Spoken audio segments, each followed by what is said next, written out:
Hello and welcome back to your own channel Indian Defense Analysis, where we bring to you all the latest development happening in the defense sector. An MQ-9 Reaper ER reconnaissance drone was shot down on Monday over Libya after it entered the country's airspace. According to Turkish sources, the drone belongs to US Air Force in Europe. Libyan National Army, which has territorial control over the eastern and southern Libya, confirmed that the drone entered Benghazi's skies without authorization.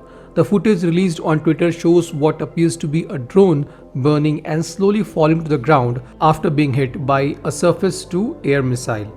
The wreckages of the drone appears to be consistent with MQ-9 Reaper UAV.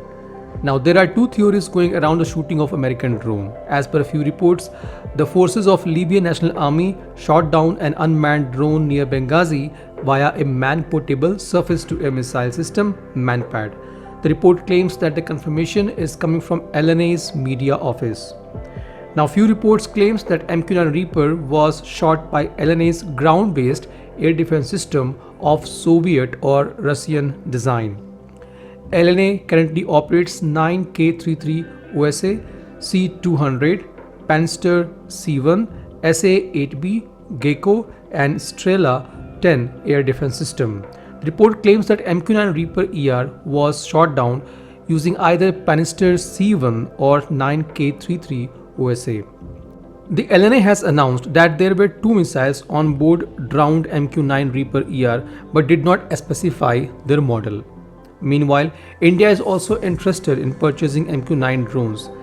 As per the report published in Economic Times on 21st August, India is in advanced stage of a negotiation with US to procure 30 MQ-9B Predator armed drones at a cost of over $3 billion to crank up its overall surveillance apparatus along the line of actual control with China and in the Indian Ocean.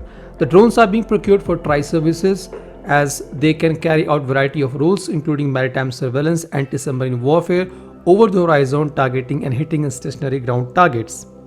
However, if you have been following up our videos, we have always said that UAVs such as MQ-9B or famous Turkish Bayraktar cannot operate in contested airspace. These RPAs are used by US to conduct precision strike against Al-Qaeda or ISIS group. These groups have minimal to no air defense. The MQ-9B was recently used to launch a modified version of Hellfire missile called Flying Ginsu to eliminate Al-Qaeda leader Ayman al-Zawahiri in the heart of Kabul. Hellfire R9X, nicknamed the Flying Ginsu for its blade that can cut through the building or car roofs to reach the target. It is also known as Ninja Bomb, formerly known as AGM-114R9X. The missile has an inactive warhead unlike its commonly used variants. So the question is, should India buy 30 MQ-9 drones for $3 billion, which means each of them will cost around $100 million. At a price of one MQ-9, two Tejas Mk-1 can be procured. Egypt had signed a contract with France to buy 30 Rafale jets in a deal worth $4.5 billion. Clearly, MQ-9 drones are expensive military hardware. If Indian military is procuring them, they are going to be fielded against China and Pakistan. Both the nations has deployed significant amount of air defense assets around the border.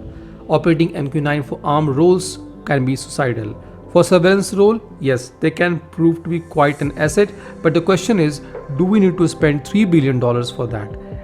Indian armed forces are already operating huge fleet of Heron drones and Tapas BS-201 is going to be inducted into service by next year.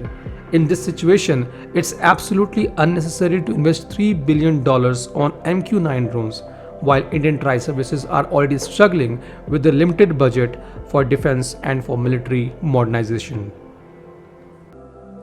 This was today's update. Please let us know what is your views about these in comment section. Feel free to post your comments and suggestions about any topic related to defense sector on which you want to hear from us. With this, I would like to say goodbye and Jai Hind friends. Please like and subscribe our video if you have not done already. We will be soon back with more interesting and amazing development happening in defense sector.